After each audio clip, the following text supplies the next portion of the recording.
ಎಲ್ರಿಗೂ ನಮಸ್ಕಾರ. ಇನ್ಫೋಸ್ಟ್ರೀಮ್ ಯೂಟ್ಯೂಬ್ ಚಾನಲ್ಗೆ ಎಲ್ರಿಗೂ ಕೂಡ ಸ್ವಾಗತ. ಈ ವಿಡಿಯೋದಲ್ಲಿ ನಾವು ಮೀನ್ ಶಿಫ್ಟ್ ಕ್ಲಸ್ಟರಿಂಗ್ ಪ್ರಾಬ್ಲಮ್ ಅನ್ನ ಡಿಸ್ಕಸ್ ಮಾಡೋಣ. Very easy problem, step by step ನಾನು ಯಾವ ರೀತಿ ಸಾಲ್ವ್ ಮಾಡ್ತೀನಿ ಅದೇ ರೀತಿ ಸಾಲ್ವ್ ಮಾಡಬೇಕು. ಸೊ ಕ್ವಶನ್ ನಲ್ಲಿ ಏನ್ ಕೊಟ್ಟಿರ್ತಾರೆ ಅಂತಂದ್ರೆ ಸ್ಟಾರ್ಟಿಂಗ್ ಪಾಯಿಂಟ್ ಅನ್ನ ಕೊಟ್ಟಿರ್ತಾರೆ, ಉಳಿದಿರುವಂತಹ ಪಾಯಿಂಟ್ಸ್ ಗಳನ್ನ ಕೊಟ್ಟಿರ್ತಾರೆ. ನೆಕ್ಸ್ಟ್ ಬ್ಯಾಂಡ್ ವಿಡ್ತ್ ಅಂತಂದ್ರೆ ರೇಡಿಯಸ್ ಅನ್ನ ಕೊಟ್ಟಿರ್ತಾರೆ. ಈಗ ಒಂದು ಕ್ಲಸ್ಟರ್ ಇದೆ ಅಂತ ಅನ್ಕೊಳ್ಳಿ. ಫಾರ್ ಎಕ್ಸಾಂಪಲ್ ಇವಾಗ ಒಂದು ಗ್ರೂಪ್ ಇದೆ, ಅದರಲ್ಲೆಲ್ಲ ಪಾಯಿಂಟ್ಸ್ ಗಳು ಇರ್ತವೆ.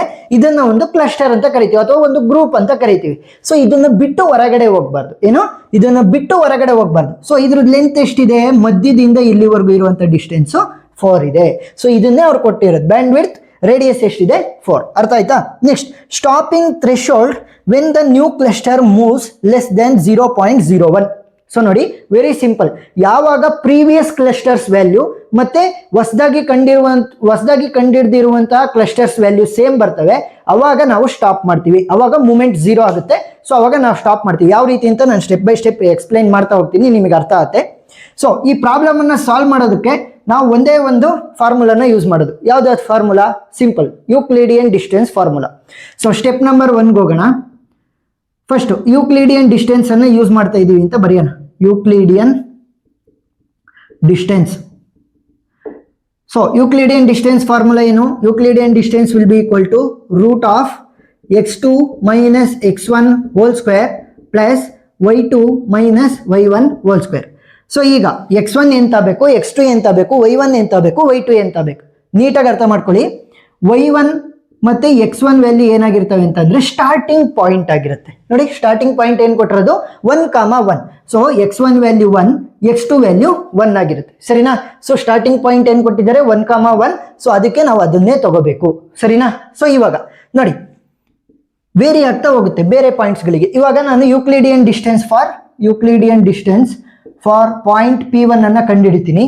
ಸೊ ಪಾಯಿಂಟ್ P1 ಕಂಡುಹಿಡಿಬೇಕಾದ್ರೆ ರೂಟ್ ಆಫ್ ಇಲ್ಲಿ 1 ಏನಾಗುತ್ತೆ, x2 ಆಗುತ್ತೆ. ಇಲ್ಲಿರುವಂತ 1 y2 ಆಗುತ್ತೆ. ಅಷ್ಟೇ, ಸಿಂಪಲ್. x2 value is 1. ಇಲ್ಲಿ ನೋಡಿ, x2 value is 1 minus x1 value ಇಲ್ಲಿಂದ ತಗೋಬೇಕು 1 whole square plus y2 value ಏನಿದೆ 1 ಮೈನಸ್ y1 ವ್ಯಾಲ್ಯೂ ಇಲ್ಲಿಂದ ತಗೋಬೇಕು ಹೋಲ್ ಸ್ಕ್ವೇರ್. ಸರಿನಾ? Next Euclidean distance for point P2. So P2ಗೆ ಪಾಯಿಂಟ್ಗೆ ಏನಾಗಿರುತ್ತೆ ಇಲ್ಲಿ x2 y2. x2 value is 2 minus x1 value 1 ಇದೆ hole square plus y2 value is 1. So 1 minus y1 value is 1 whole square. Next, Euclidean distance for point P3 which will be equal to root of. ನೋಡಿ, ಇಲ್ಲಿ P3 ಲಿ 2,2 ಇದೆ. So x value ಕೂಡ 2 ಆಗಿರುತ್ತೆ plus y2 value ಕೂಡ 2 ಆಗಿರುತ್ತೆ. ಸರಿನಾ? So ಇಲ್ಲಿ ಏನಾಗ್ತಾ ಇರೋದು ನೋಡಿ, x1 ವ್ಯಾಲ್ಯೂ ಮತ್ತೆ y1 ವ್ಯಾಲ್ಯೂ ಸೇಮ್ ಇದಾವೆ.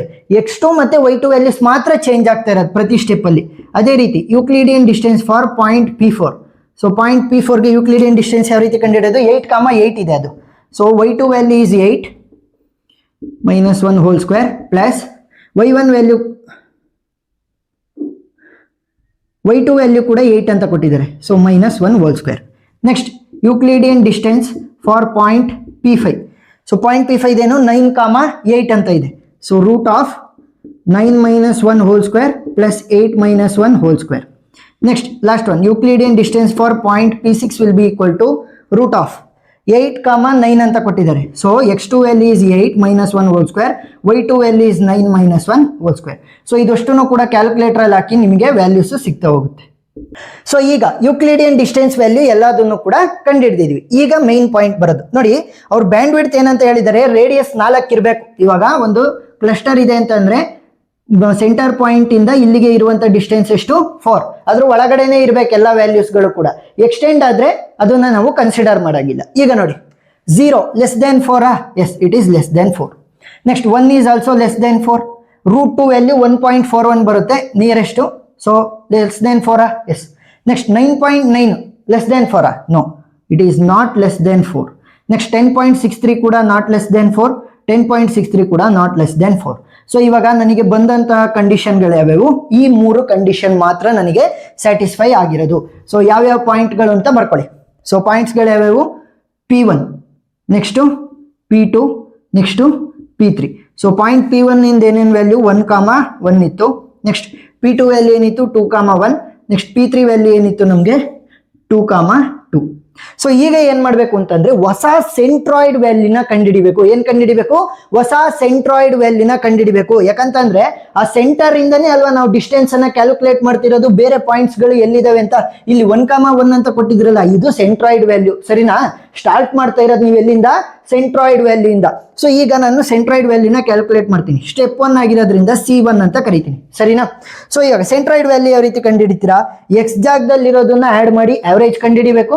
ವೈ ಜಾಗದಲ್ಲಿರೋದನ್ನ ಆಡ್ ಮಾಡಿ ಆವರೇಜ್ ಕಂಡುಹಿಡಬೇಕು. ನೋಡಿ ಇಲ್ಲಿ 1 + 2 + 2 1 + 2 + 2 ಹೋಲ್ ಡಿವೈಡೆಡ್ ಬೈ 3.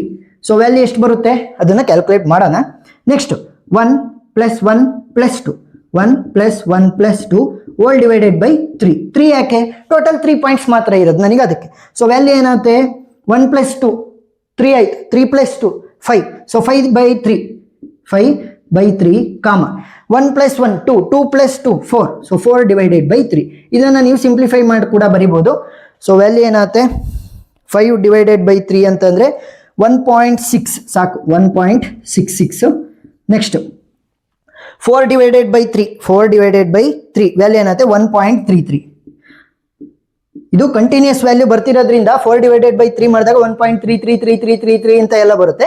1.33 ತೊಳಿ, ಇಲ್ಲ ಅಂತಂದ್ರೆ 1.34 ಅನ್ನ ತೊಳಿ, ಏನಾಗಲ್ಲ. ನೆಕ್ಸ್ಟ್ ಇದು ಅಷ್ಟೇ 1.66 ತಗೋಬಹುದು ಅಥವಾ 1.67 ಕೂಡ ತಗೋಬಹುದು. ಈಗ ಕಂಪೇರ್ ಮಾಡ್ರಪ್ಪ. 1.61 1.67 ಮತ್ತೆ 1 ಎರಡು ಕೂಡ ಸೇಮಾ? ಇಲ್ಲ. 1.34 ಮತ್ತೆ 1 ಎರಡು ಕೂಡ ಸೇಮಾ? ಇಲ್ಲ. ಸೊ ಇವಾಗ ಏನಾಯ್ತು? ಎರಡೂ ಕೂಡ ಪ್ರೀವಿಯಸ್ ಸ್ಟೆಪ್ ಅಲ್ಲಿ ಇರೋದು ಮತ್ತೆ ಈ ಸ್ಟೆಪ್ ಅಲ್ಲಿ ಬಂದಿರುವಂತಹ ಸೆಂಟ್ರಾಯ್ಡ್ ವ್ಯಾಲ್ಯೂ ಚೇಂಜಸ್ ಆಯ್ತು. ಸೊ ಚೇಂಜಸ್ ಆಯ್ತು ಅಂತಂದ್ರೆ ಏನ್ ಮಾಡ್ಬೇಕು? ಈಗ ಈ ವ್ಯಾಲ್ಯೂಗಳನ್ನ ಸೆಂಟ್ರಾಯ್ಡ್ ವ್ಯಾಲ್ಯೂಗಳಾಗಿ ಇಟ್ಕೊಂಡು, ಅಂದ್ರೆ x1 ಮತ್ತೆ y1 ವ್ಯಾಲ್ಯೂ ಆಗಿ 1 1 ಅಂತ ತಗೊಂಡಿದ್ನಲ್ಲ, ಆ ಜಾಗದಲ್ಲಿ ಇವರಿಬ್ರನ್ನ ಯೂಸ್ ಮಾಡ್ಕೊಂಡು ನಾನು ಸಾಲ್ವ್ ಮಾಡಬೇಕು. ಸೊ ಇನ್ನೊಂದು ಸ್ಟೆಪ್ ಅನ್ನ ಹೇಳ್ಕೊಡ್ತೀನಿ, ಮಾರ್ಕ್ಸ್ ಫುಲ್ ಬರ್ಬೇಕಲ್ವಾ. ಸ್ಟಾಪಿಂಗ್ ಥ್ರೆಶೋಲ್ಡ್ ಅನ್ನ ಯಾವ ರೀತಿ ಕ್ಯಾಲ್ಕುಲೇಟ್ ಮಾಡೋದು? Very easy. ನೋಡಿ ಇಲ್ಲೇ ತೋರಿಸ್ತೀನಿ. Stopping threshold. ಸೊ ಇದನ್ನ ಕ್ಯಾಲ್ಕುಲೇಟ್ ಮಾಡಿದ್ರು ಅಷ್ಟೇ, ಮಾಡದೇ ಇದ್ರು ಅಷ್ಟೇ. ಮಾರ್ಕ್ಸ್ ಕೊಡಬೇಕು ಅಂತಂದ್ರೆ ಒಂಚೂರು ಚೆನ್ನಾಗಿ ಬರೆದಿದ್ರೆ ಜಾಸ್ತಿ ಮಾರ್ಕ್ಸ್ ಕೊಡ್ತಾರಲ್ಲ, ಅದಕ್ಕೋಸ್ಕರ. ಯಾವ ರೀತಿ ಕ್ಯಾಲ್ಕುಲೇಟ್ ಮಾಡೋದು? Very easy. ರೂಟ್ ಆಫ್ ಇಲ್ಲೇನು ಬಂದಿದೆ ವ್ಯಾಲ್ಯೂ ನನಗೆ ಎಕ್ಸ್ ಜಾಗದಲ್ಲಿ 1.67 ಮೈನಸ್ ಪ್ರೀವಿಯಸ್ ವ್ಯಾಲ್ಯೂ ಏನಿತ್ತು? 1 ಇತ್ತು. 1 ಹೋಲ್ ಸ್ಕ್ವೇರ್ ಪ್ಲಸ್ ಈಗ ಏನು ಬಂದಿದೆ ವೈ ಜಾಗದಲ್ಲಿ ನನಗೆ 1.34. ಪ್ರೀವಿಯಸ್ ಅಲ್ಲಿ ಎಷ್ಟು ಬಂದಿತ್ತು? 1 ಹೋಲ್ ಸ್ಕ್ವೇರ್. ಸೊ ಇವಾಗ ವ್ಯಾಲ್ಯೂನ ಕ್ಯಾಲ್ಕುಲೇಟ್ ಮಾಡಿ. ರೂಟ್ ಆಫ್ 1.67 ಮೈನಸ್ 1 ಅಂತಂದ್ರೆ 0.67 ಆಯ್ತು. 0.67 ಹೋಲ್ ಸ್ಕ್ವೇರ್ ವ್ಯಾಲ್ಯೂ ಎಷ್ಟಾಗುತ್ತೆ? 0.4489 ಆಗುತ್ತೆ. 0.44 ಸಾಕು. ನೆಕ್ಸ್ಟ್ 1.34 ಮೈನಸ್ 1 ಅಂತ ಅಂದ್ರೆ 0.34 ಆಯ್ತು. 0.34 ಸ್ಕ್ವೇರ್ 0.11. ಸೊ ಇವಾಗ ಇವೆರಡನ್ನು ಕೂಡ ಆ್ಯಡ್ ಮಾಡ್ರಿ. 0.11 ಪ್ಲಸ್ 0.44 ವ್ಯಾಲ್ಯೂ ಎಷ್ಟು? 0.55. Root of 0.55 root of 0.55 value ಎಷ್ಟು ಬಂತು? 0.74 ಬಂತು. 0.74. ನನಗೆ ಥ್ರೆಶೋಲ್ಡ್ ಎಷ್ಟು ಹೇಳಿರೋದು? 0.01ಗಿನ್ನ ಕಡಿಮೆ ಬಂದ್ರೆ. ಸೊ 0.74 ಏನಾದ್ರೂ 0.01ಗಿನ್ನ ಕಡಿಮೆನಾ? ಇಲ್ಲ. It is not less then 0.01. So ಅದಕ್ಕೋಸ್ಕರ ಏನ್ ಮಾಡಬೇಕು?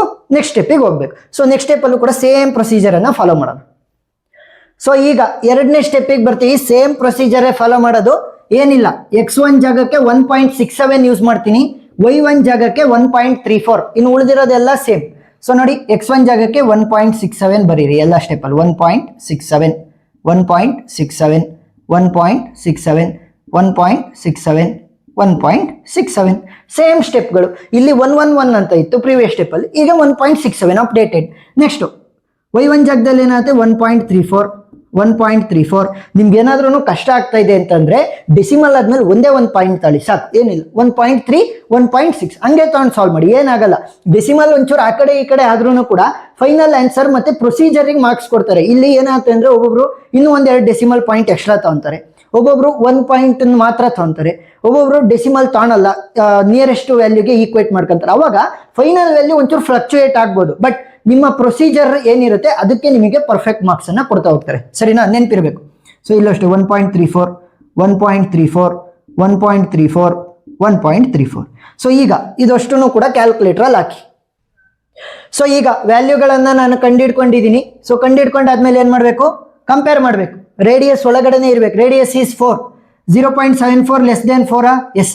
0.66 is also less than 4, 0.87 is also less than 4, but 9.18 is not less than 4, 9.90 is also not less than 4, 9.93 is also not less than 4. So ಈಗ ಕೂಡ ನಮಗೆ 3 ಕಂಡೀಷನ್ಸೇ ಬಂದಿದ್ದು. ಯಾವ point, point 1, 2, 3. So point P1, next point P2, next point P3. ವ್ಯಾಲ್ಯೂಗಳನ್ನು ಬರೀರಿ. Point P1 value ಏನು, 1,1. Point 2ದು 2,1. P3 value is 2,2. ಸೊ ಈಗ ಸೆಂಟ್ರಾಯ್ಡ್ ವ್ಯಾಲ್ಯೂ ಕಂಡುಹಿಡಿಯಿರಿ. C2 ಅಂತ ಕರಿತೀನಿ, ಸ್ಟೆಪ್ 2 ಅಲ್ವಾ. ಸೊ C2 ಅಂತ ಕರಿತೀನಿ. ಯಾವ ರೀತಿ ಕಂಡುಹಿಡಿಯೋದು, ಎಕ್ಸ್ ಜಾಗದಲ್ಲಿ ಇರೋದನ್ನ ಎಲ್ಲ ಆ್ಯಡ್ ಮಾಡಿ ಅವರೇಜ್ ಮಾಡಿ. 1 + 2 + 2 ಹೋಲ್ ಡಿವೈಡೆಡ್ ಬೈ 3, ಯಾಕಂದ್ರೆ 3 ಪಾಯಿಂಟ್ಸ್ ಇರೋದು, ಕಾಮ. ನೆಕ್ಸ್ಟ್ ವೈ ಜಾಗದಲ್ಲಿ ಇರೋದು 1 + 1 + 2, 1 + 1 + 2 ಹೋಲ್ ಡಿವೈಡೆಡ್ ಬೈ 3. ವ್ಯಾಲ್ಯೂ ಎಷ್ಟು ಬರುತ್ತೆ ನಮಗೆ, 1 + 2 is 3, 3 + 2 is 5, 5 divided by 3, comma 1 + 1 is 2, 2 + 2 is 4, 4 divided by 3. Same ವ್ಯಾಲ್ಯೂಗಳೇ ಬಂದು ನಮಗೆ. ಸೊ 1.67 ಮತ್ತೆ 1.34. ಸೊ ಪ್ರೀವಿಯಸ್ ಸ್ಟೆಪ್ಪಲ್ಲಿ ಏನು ಬಂದಿತ್ತು ಅದೇ ಇಲ್ಲಿ ಬಂತು. ಅದನ್ನು ನೀವಿಲ್ಲಿ ಡಿಪಿಕ್ಟ್ ಮಾಡಬೇಕಲ್ವಾ. ಸೊ ಅದಕ್ಕೋಸ್ಕರ ಸ್ಟಾಪಿಂಗ್ ಥ್ರೆಶೋಲ್ಡ್ ಅನ್ನ ತೋರಿಸ್ತಾ ಹೋಗಿ. ಯಾವ ರೀತಿ ತೋರಿಸೋದು, ಸಿಂಪಲ್. ಇವಾಗ ಬಂದಿರೋ ವ್ಯಾಲ್ಯೂ ಮತ್ತೆ ಪ್ರೀವಿಯಸ್ ಸ್ಟೆಪ್ಪಲ್ಲಿ ಇದ್ದಂಥ ವ್ಯಾಲ್ಯೂ.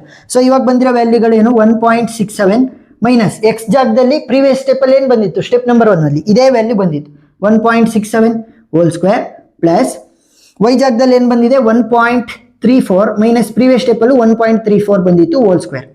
ಸೊ 1.67 ಮೈನಸ್ 1.67 0 ಆಗುತ್ತೆ. 1.34 ಮೈನಸ್ 1.34 0 ಆಗುತ್ತೆ. ಥ್ರೆಶೋಲ್ಡ್ಗಿನ್ನ ಕಡಿಮೆ ಬಂದಿದೆ. ಥ್ರೆಶೋಲ್ಡ್ಗಿನ್ನ ಕಡಿಮೆ ಬಂತು ಅಂತಂದ್ರೆ ಪ್ರಾಬ್ಲಮ್ ಸ್ಟಾಪ್, ಸರಿನಾ. ಸೊ ಇವಾಗ 0 ಲೆಸ್ ದೆನ್ 0.01 ಆಗಿದೆ. ನನ್ನ ಪ್ರಾಬ್ಲಮ್ ಸ್ಟಾಪ್ ಮಾಡಬೇಕು. ಕೊನೆಯಲ್ಲಿ ಆನ್ಸರ್ ಏನು ಬರಿಬೇಕು ಅಂತ ನಾನು ಇಲ್ಲಿ ತೋರಿಸ್ತೀನಿ ನೋಡಿ. ಸೊ ಕೊನೆಯಲ್ಲಿ ಏನು ಮಾಡಬೇಕು ಅಂತಂದ್ರೆ ಕ್ಲಸ್ಟರ್ಗಳನ್ನ ಮಾಡಬೇಕು. ಕ್ಲಸ್ಟರ್ಸ್ ಯಾವ ರೀತಿ ನೋಡಿ, ಈ 3 ಕಂಡೀಷನ್ ಸ್ಯಾಟಿಸ್ಫೈ ಮಾಡಿದ್ವಲ್ವಾ. ಸೊ ಅವುಗಳನ್ನ ಈ ಒಂದು ಕ್ಲಸ್ಟರ್ಗೆ ಹಾಕ್ತೀನಿ. ಫಾರ್ ಎಕ್ಸಾಂಪಲ್ ಇವಾಗ C1 ಅಂತ ಹೆಸರನ್ನ ಕೊಡೋಣ. C1 ಅನ್ನೋ ಕ್ಲಸ್ಟರ್ಗೆ ನಾನು ಏನು ಮಾಡ್ತಾ ಇದ್ದೀನಿ, 0.1, 0.2, 0.3 ಅನ್ನ ಹಾಕ್ತಾ ಇದ್ದೀನಿ. So 1,1 next 2,1 next 2,2. ಸೊ ಇವುಗಳೇನು ಮಾಡ್ತವೆ, 1ನೇ ಕ್ಲಸ್ಟರಿಗೆ ಬರ್ತವೆ. ಇನ್ನು ಉಳಿದಿರೋದನ್ನೆಲ್ಲ ಇನ್ನೊಂದು ಕ್ಲಸ್ಟರಿಗೆ ಹಾಕೋಣ. ಯಾವ್ಯಾವ ಉಳ್ಕೊಂಡಿರೋವು, 8,8 ಉಳ್ಕೊಂತು, ನೆಕ್ಸ್ಟ್ 9,8 ಉಳ್ಕೊಂತು, ನೆಕ್ಸ್ಟ್ 8,9.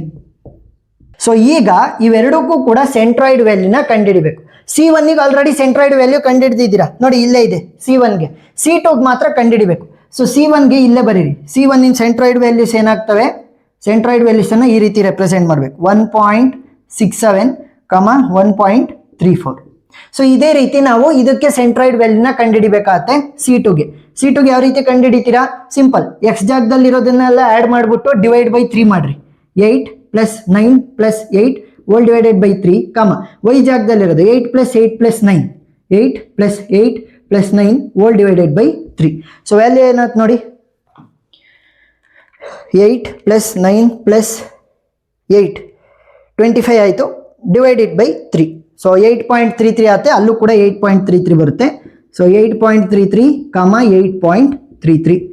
ಸೊ ಇಷ್ಟನ್ನ ನೀವು ಮಾಡಿದ್ರೆ ನಿಮಗೆ ಫುಲ್ ಆನ್ ಫುಲ್ ಮಾರ್ಕ್ಸು ಸಿಗ್ತಾ ಹೋಗುತ್ತೆ. ಏನಾದರೂ ಡೌಟ್ ಇದ್ರೆ ಕಮೆಂಟ್ ಸೆಕ್ಷನಲ್ಲಿ ತಿಳಿಸಿ, ನಾನು ಕ್ಲಾರಿಫೈ ಮಾಡ್ತೀನಿ. ವಿಡಿಯೋ ಇಷ್ಟ ಆಗಿದ್ರೆ ಸಬ್ಸ್ಕ್ರೈಬ್ ಆಗೋದನ್ನ ಮರಿಬೇಡಿ. Thank you.